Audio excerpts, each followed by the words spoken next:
All right, so consider the following reaction. We have the ammonium, or ammonia, I should say, and oxygen yields nitrogen monoxide and water. And then the question's asking what volume of nitrogen monoxide at 1 atm and 1,000 degrees Celsius can be produced from 10 liters of ammonia and excess O2 at the same temperature and pressure. So we don't have to worry about O2 running out as a limiting reactant. So information that they gave us here, they gave us the pressure, the temperature, and the volume. And we know the ratio in which they react due to the balance or from the balanced chemical equation. Can we use the STP information? No, we can't, because 1,000 degrees Celsius temperature is not 1,000 degrees Celsius at STP.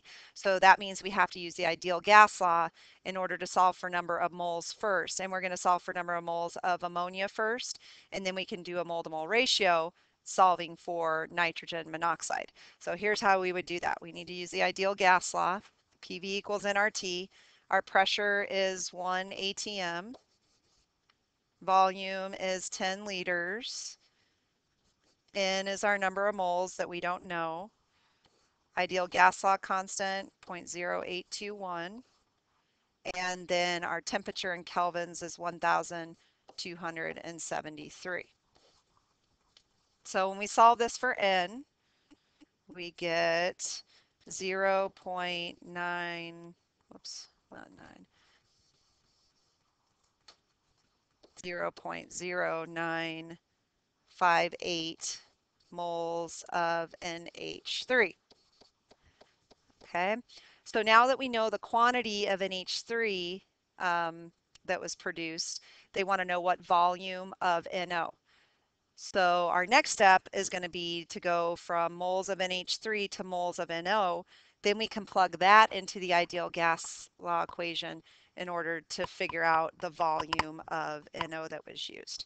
So we'll do a mole to mole ratio now. According to the balanced equation, for every 4 moles of NO that reacts, we also have 4 moles of NH3. So we have the same amount, same quantity of moles.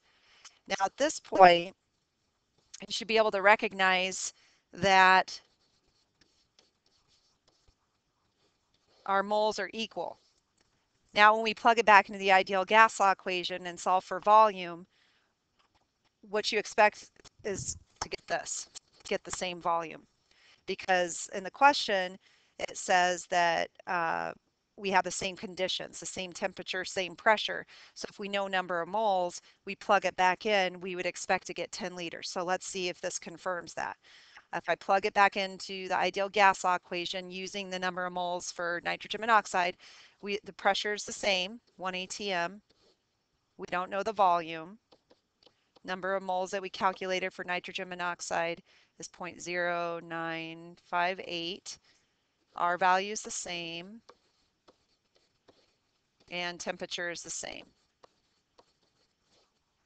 Okay, we multiply and divide, and you should get the volume is 10.0 liters, and that's of the nitrogen monoxide.